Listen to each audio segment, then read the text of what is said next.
күндеріңізге сәттілік тілеймін. Барлығыңызды бірінші ортаға шақырамын, яғни қастық шеңбері, жақсы көңіл-күйді қалыптастыру мақсатында өзіңізге жақсы тілектерден бастайық. Бүгінгі күндеріңізге немесе өзіме және көршіме деген өзіңізге бірінші тілек тілейсіз және қасыңызда көршіңізге тілек тілейсіз. Фильм. Ал. Мен өзіме бірінші көптен сағаттар тілеймін. Ал бұзаққа сағатмен, ал көршіме сағатта көптен бала болуды тілеймін. Рахмет. Мен бүгінгі сабақта өзіне жақсы бала болуға тілеймін. Ернар бүгінгі көршім саған бүгінгі сабақта белсенді қатыс. Рахмет. Өзіме жақсы сәттілік тілеймін. Ал көршім әсеме жақсы бала болуды.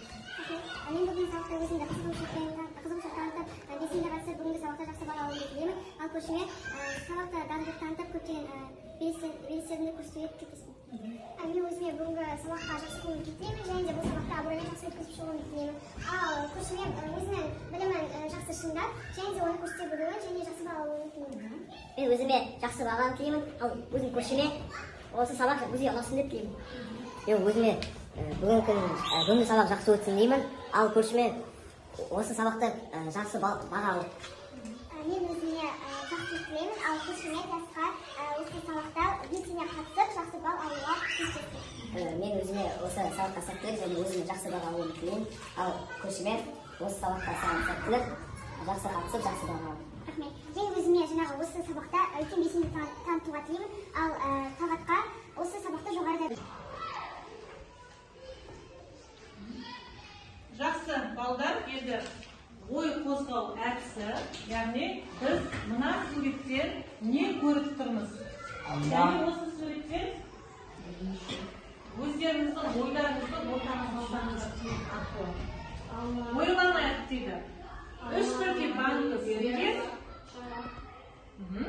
1 килограмм алма, 1 килограмм ет, 1 килограмм шар.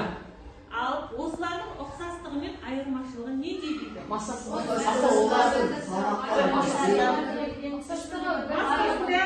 бірдей ме? Я ұқсастығы, массасы ұқсас, дұрыс айтасыңдар. Жақсы, тағы.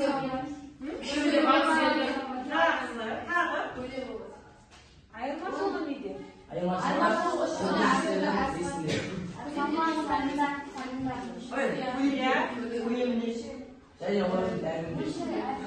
Дәрінде айырмашылық бар дейді. Өте жақсы.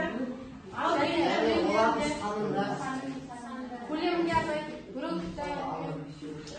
яғни ол айырмашылығы. Жалпы массалар бірдей. Сонда бүгінгі біздің тақырыбымыз қандай деп ойлайсыңдар? Яғни заттың бірдей мөлшері.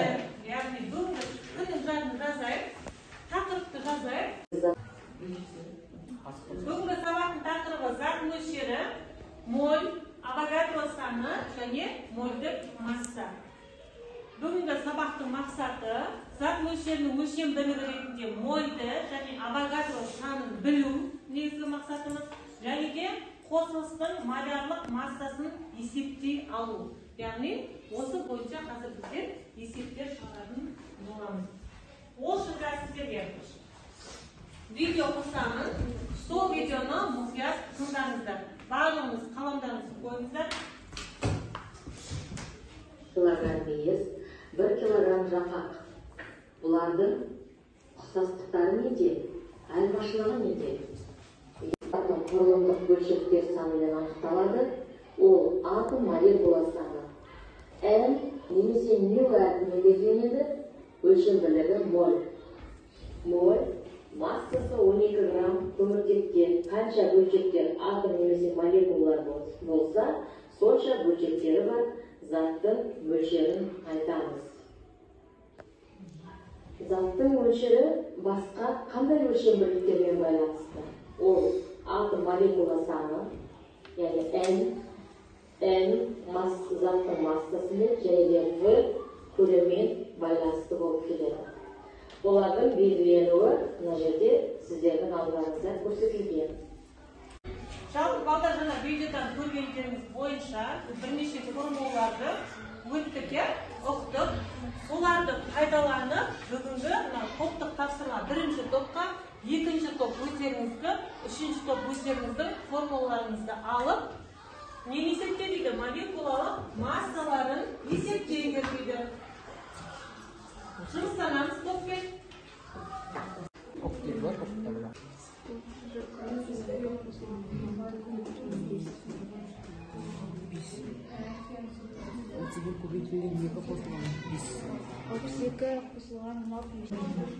Біреуін екіншісі көмектесіңдер топқа.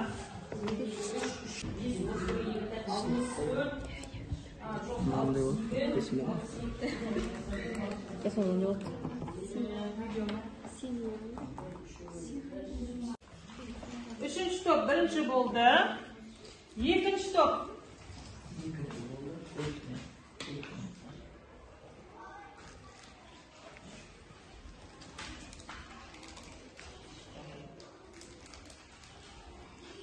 Екі болдық па? Әлі тұрмыз ба? Ең бірінші H2O2-де бізде 34 шықты. 34 грамм бөлінген 34 грамм бөлінген мол. Яғни молярлық массасы H2O2 перекістікі, иә? Сосын. Екіншісінде SO3-де бізде 80 грамм бөлінген, SO3-де 80 грамм бөлінген мол шықты. Ал үшіншісінде H2O-да бізде 18 грамм бөлінген мол. Грамм бөлінген мол. S-тан 32 грамм бөлінген мол, ал аргентумда 40 грамм бөлінген мол шықса, ең соңғы O2-де бізде 32 грамм бөлінген мол шықты. Аргон, иә? Аргон. Жақсы, өте жақсы. Жылдамдық танытқан үшін тағы да бағалар кетейік. H2O массасы 2 молге, оттегі 32 молге, SO3 80 молге тең болды. Ал S 32 грамм бөлінген мол, иә? Жақсы, өте жақсы. Үшінші топ. H2 грамм бөлінген мол, сосын H2S 34 грамм бөлінген мол, сосын хром 22 грамм бөлінген мол, содан кейін барып алюминий 27 грамм бөлінген мол, содан кейін барып S 32 грамм бөлінген мол, SO2 64 грамм бөлінген мол. Яғни осы элементтердің молярлық массасы грамм бөлінген молмен өлшенеді екен. Жақсы, өте жақсы балдар. Төмендегі формулалар нені анықтау үшін қолданылады? Массаны, өте дұрыс. Екінші, зат мөлшері, молекула санын табуымыз үшін зат мөлшері мен Авогадро санын көбейтеміз. Жақсы, өте жақсы. Енді балалар, азот берілген, яғни заттың атауы азот. Мынау не? Зат мөлшері. Масса табу керек. Қалай табамыз? Шығарамыз. Жеке тапсырма сіздерге.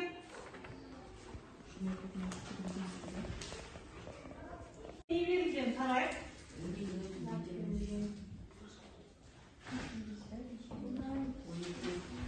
Екіншісінде өмір қышқыл газның формуласы платформасындағы тест тапсырмалары құрастырылған, сіздердің группаларыңызға жіберілді. Соны орындаймыз. Бері қарайықшы барлығымыз.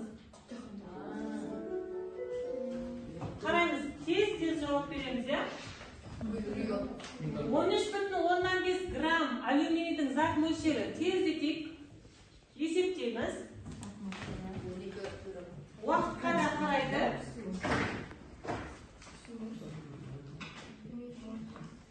Неше деп ойлайсыңдар, өздерің белгілеңдер. Мол темірдегі бөлшектер саны. Бөлшектер саны 20. Бөлшектер саны мол берілген, жаңағы үлкен янды табарыз.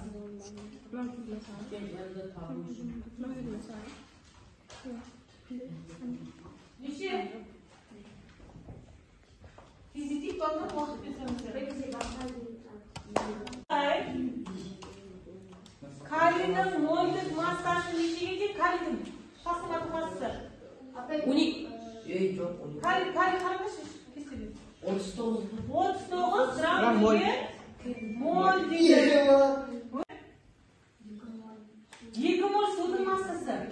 Mol берілген масса табу керек. Тез етейік. 36 gram. Жоқ. 12 апай. 28 gram. 36 апай. Бүгін айтты, есептеуге шеш. 28. Суды бірінші. 18 2-ге бөлеміз. 36 грамм. Жақсы.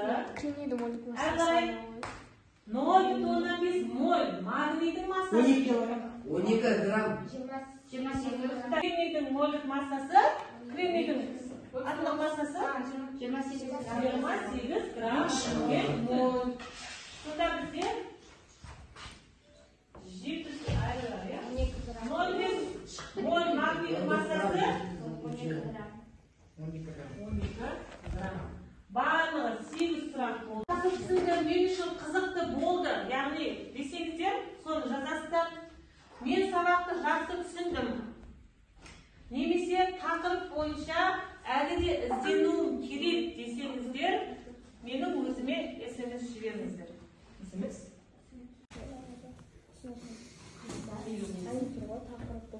Тақырып бойынша Так, тезірек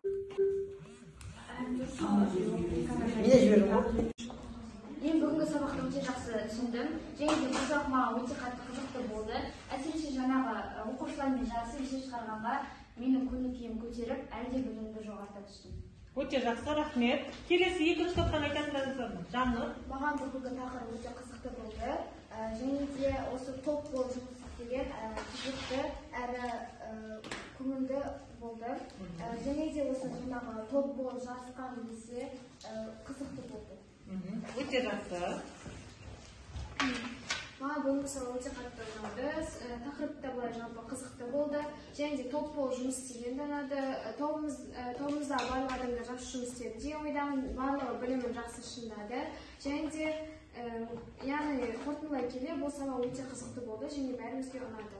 Өзінің смайликтері бар. Барлығын ортаға салайық та, қай топтың смайликтері көп екен, сол топты марапаттайық.